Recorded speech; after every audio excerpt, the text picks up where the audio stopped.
Allez, bonjour tout le monde, c'est Guillaume. Je suis content de vous retrouver, ça fait longtemps que je voulais revenir aux affaires.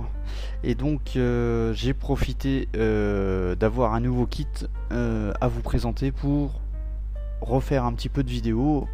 J'ai pu réadapter un gros ordinateur qui lui me semble faire le taf, on va voir au fur et à mesure. Et donc du coup je vais pouvoir également vous parler à l'aide d'un microphone, ce qui va améliorer grandement la partie audio. Donc aujourd'hui on se retrouve pour l'ouverture de boîte du Prince of Wales. Donc c'est un navire de chez Tamiya, enfin une maquette pardon de chez Tamiya au 1.350. Donc il sera plus petit que le Bismarck, parce que lui sur la boîte là c'est écrit 65 cm sur 99 mm de largeur, donc on va dire 10 cm de large. Au niveau de la boîte, pas grand chose à dire. On a une magnifique image 3D représentant le navire. Sur le côté on retrouve une vue du dessus, avec les cheminées, les superstructures, les canons, les toiles. Deux avions qui sont présents dans le kit. Alors ce sont des avions japonais qui ont coulé ce navire. De l'autre côté de la boîte on retrouve le schéma de peinture, donc à deux dates différentes. Donc tout d'abord en mars 1941, donc c'est que là il y a trois zones de peinture, gris, noir et rouge. Et donc en décembre 1941, là il y a un schéma de camouflage assez complexe mais délicieux à montrer, et donc je pense c'est sur celui-ci que je vais m'orienter. C'est pour cela d'ailleurs que j'ai acheté ce kit qui est dans les mêmes niveaux que le Bismarck, donc au niveau de l'époque de construction du kit. C'est un vieux kit, mais le Prince of Wales n'est pas disponible sous une autre marque, peut-être Flyhawks, mais ça s'arrête là. Je m'en tire pas mal sur le Bismarck, je vais essayer de faire celui-ci également. Donc l'ouverture de boîte, c'est parti. Alors je mets ça sur le côté, je peux vous ouvrir ça comme ça. Donc on a la boîte est composée en deux parties, vous avez la coque et les grappes qui sont là.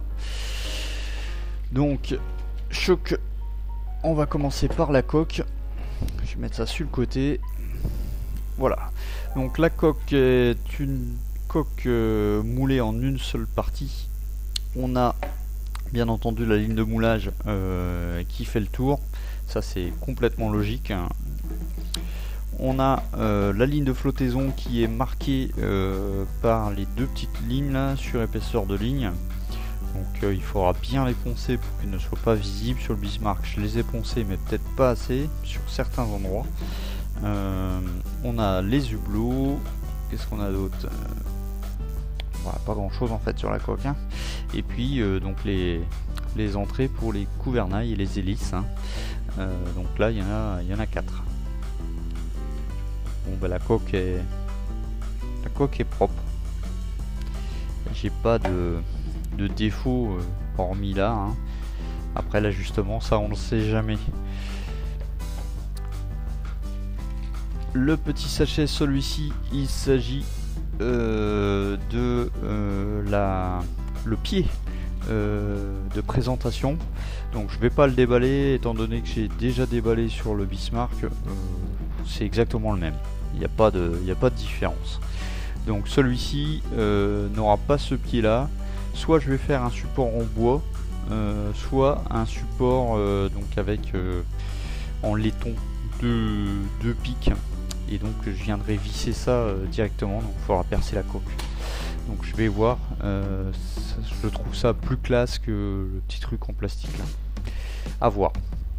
Donc les grappes, les sachets, il y en a combien? 1, 2, 3, 4, 5 sachets. Donc il y a des sachets, il y a plusieurs grappes dedans. Je suppose que c'est les mêmes. Enfin, je sais pas, on va voir. Donc je commence par la première grappe qui a déjà été ouverte. Comme ça je gagne du temps. Hop. Donc la première grappe, il s'agit donc de 2 avions. On a également un hélicoptère, des mitrailleuses et des canaux de sauvetage. Alors, regardez, hop, je vous fais un petit détail.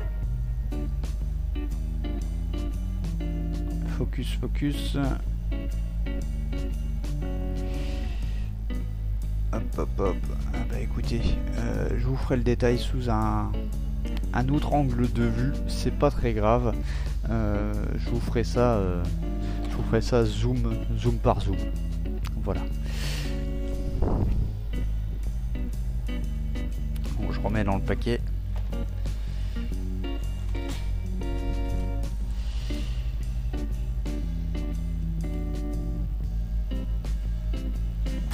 Le deuxième, j'étais en train de réfléchir. Excusez-moi. Je réfléchis des fois. Ce qui serait le mieux au niveau de la vidéo, est-ce que je la coupe là et je vous fais un zoom de toutes les grappes? Mais bon, après tout, ouais, c'est de l'unboxing quoi. Je vous remettrai des photos éventuellement. Alors, donc on a 2 grappes, c'est la même, la grappe D et la grappe D. Donc je vais en remettre une directement là. Donc la grappe D, qu'est-ce qu'on a dans la grappe D? On a des canons, des annexes, des annexes de sauvetage. Là je pense c'est une grue, des mitrailleuses, des tourelles, les canons de sauvetage. Et puis voilà, je pense que c'est pas mal. Ouais. Regardez. Donc les canons, les tourelles, les bateaux. Alors, moi maintenant je suis devenu le spécialiste des lignes de moulage. Avec le Bismarck, j'ai vraiment donné. Parce que souvent dans les autres bonnes signes de boîte, on dit ouais c'est propre, il n'y a pas de problème. Et puis quand on commence à le monter, on s'aperçoit qu'il y a des lignes de partout, etc., etc. Là ça me semble correct. Alors si j'ai des lignes de moulage là sur les... Hop là, je vous montre sur le côté. Des lignes de moulage en fait sur le flanc des tourelles. Des canons, pardon, pas des tourelles, qu'est-ce que je raconte. On a également du flash. Du flash au niveau de l'hélice ici. Donc j'en ai 2. Donc là, ouais, j'ai un petit peu de flash. Donc c'est pareil, je vous mettrai en incrustation soit une photo, soit des petits bouts de vidéo dans un encart de la vidéo, bref, quelque part par là. Nous avons les ponts. Ah, faut pas que je respire trop fort. Je vais saturer le micro. Donc les ponts. Hop là. Tamiya, écoutez-moi. Arrêtez de mettre vos agrafes. Mettez de la colle. Et arrêtez de mettre vos agrafes, c'est chiant.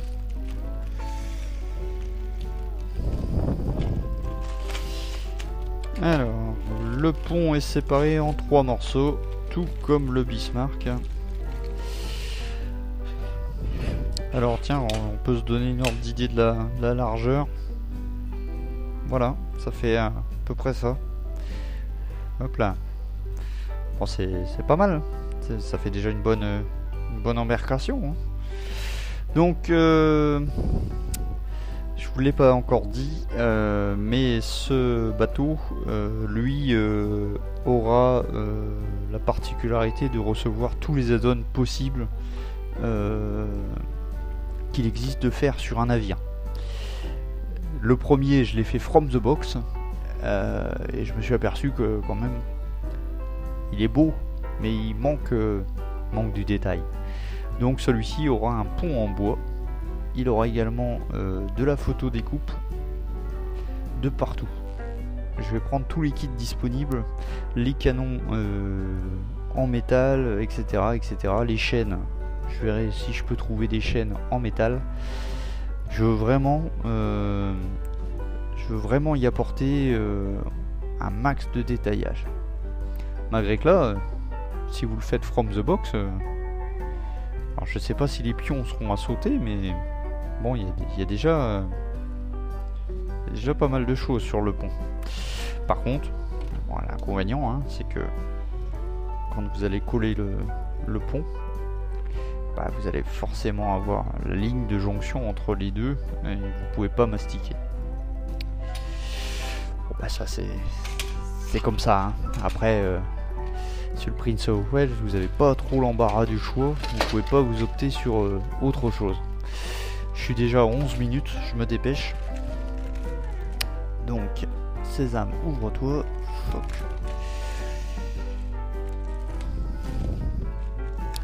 Ah, franchement, les agrafes, là. Virez-moi les agrafes. Ça ne sert à rien. Faire perdre du temps pour l'unboxing. Hop là. Donc,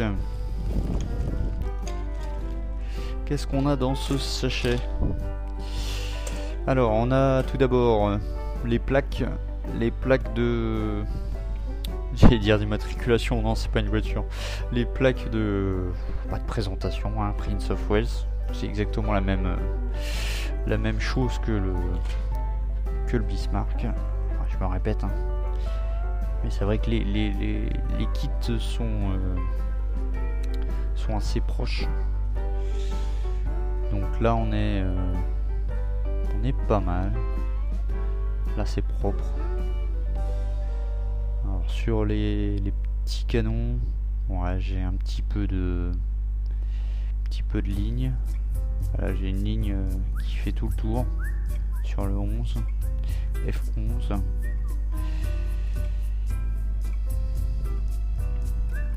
Il y a un petit peu de boulot. Donc ça, en fait, ça fait partie de la superstructure, je pense. La superstructure, là, voilà. Alors ça, j'aurais aimé d'un seul tenant. C'est toujours en deux parties. À cette époque-là, c'est vrai que c'est un peu gênant parce qu'à chaque fois que vous fermez le bloc, vous avez la ligne, ça vous fait du mastic, du ponçage, etc.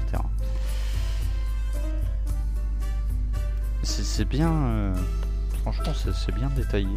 Il n'y a pas de problème sur ça. Alors j'espère que vous verrez pas trop mes cheveux parce que je m'avance, je suis curieux, je le déballe, je suis comme vous.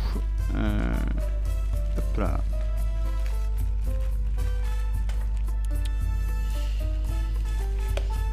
Alors vous me direz dans les commentaires si par rapport à avant le son est meilleur.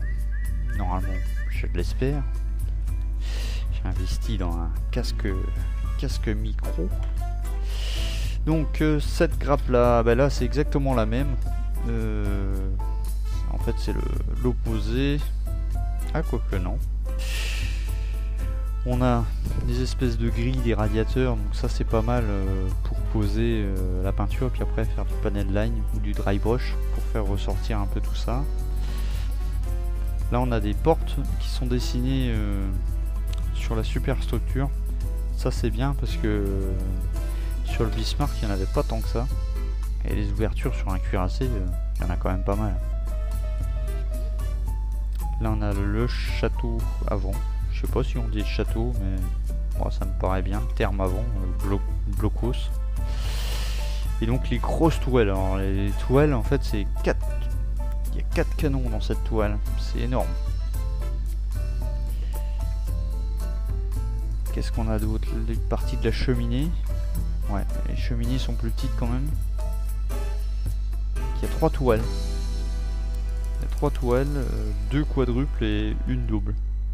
Et le reste, c'est de l'armement secondaire. Ok, bah écoutez, on passe à la suite. Qu'est-ce que j'ai en dessous? Alors, j'ai du décal. Donc, les décals vont rester dans la pochette. Drapeau anglais. Tac. Voilà. Donc ça, je les sors pas. Tac. Une feuille. Important information concerning this kit. Ouais, bon, ça c'est des instructions classiques. Ça c'est plutôt pour les débutants. C'est voilà, l'assemblage, la peinture, comment il faut faire. Un guide entre guillemets, mais un guide en japonais. Donc amis européens, bah, il faudra apprendre le japonais. Ah, j'ai 2 notices. Oh oh, 2 notices en couleur. Est-ce que le dedans va être en couleur? Alors, j'ai 2 notices.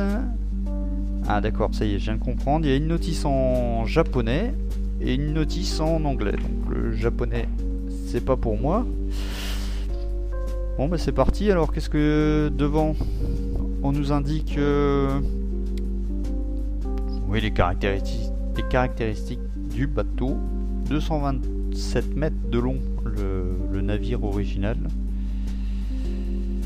36 000 tonnes. 125 000 chevaux. Ça commence à parler tout ça. Et une vitesse de 29 nœuds. Armement.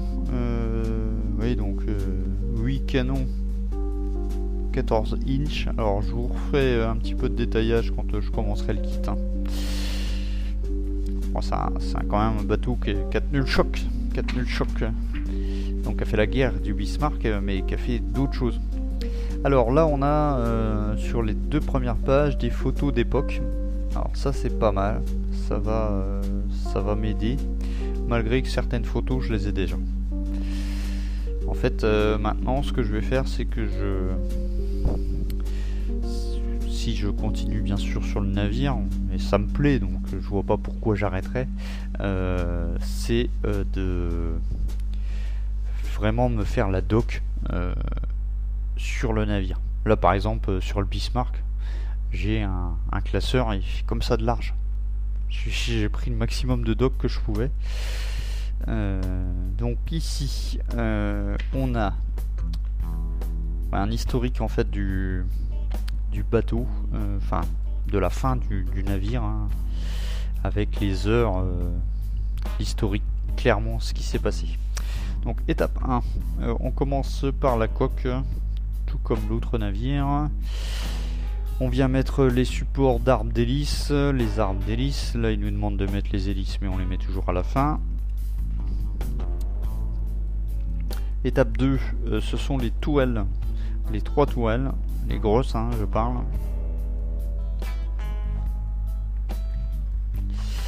Étape numéro 3, on commence à nous dire au niveau du pont, donc apparemment il faut percer des trous.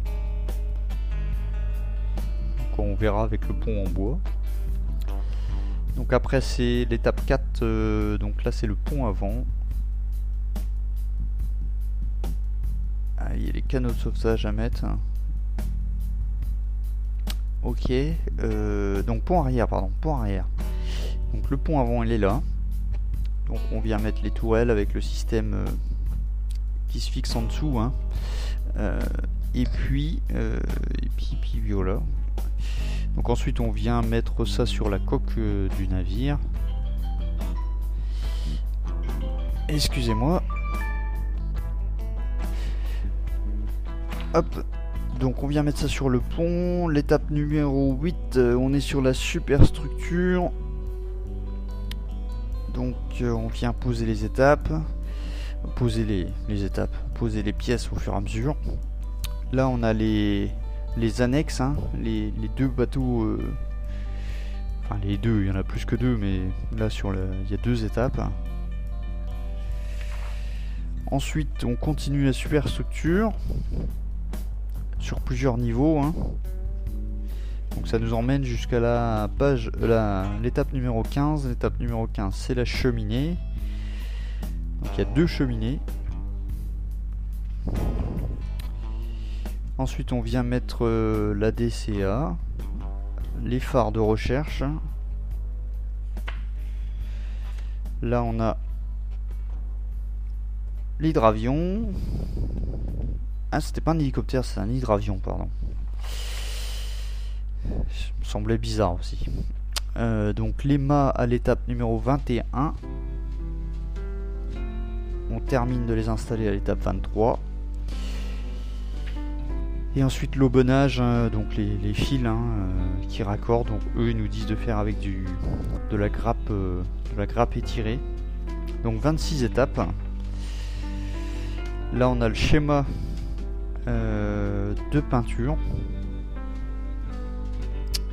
Donc la vue du dessus, la vue de côté, et il y a une vraie vue. Ouais, c'est un peu léger ça par contre. Ils auraient pu faire une feuille, limite une feuille couleur, vraiment couleur, avec une feuille A4 avec le schéma de camouflage. Donc apparemment il y a du mélange à faire. Si je pars sur la peinture Tamiya, là par exemple c'est écrit bottom color, donc là, le dessous, hein. Donc là il nous propose en fait de mettre 2 portions de rouge pour une portion de brun, ce qui fera un rouge brun. J'ai pas encore décidé sur quel type de peinture je vais partir, sur de la Tamiya, sur de la Mister Color ou de la Valero. Faut vraiment bien que j'étudie la notice. Et puis voilà. Ah, ça c'est intéressant aussi, regardez. Là, j'ai les codes couleurs, j'ai le numéro de la grappe, et donc sur la grappe, on voit avec les couleurs. Ça c'est intéressant parce que d'habitude Tamiya ils font pas ça. Je pense que la notice a été revue, mais le kit est original. Voilà, bah écoutez, je vous laisse sur ça.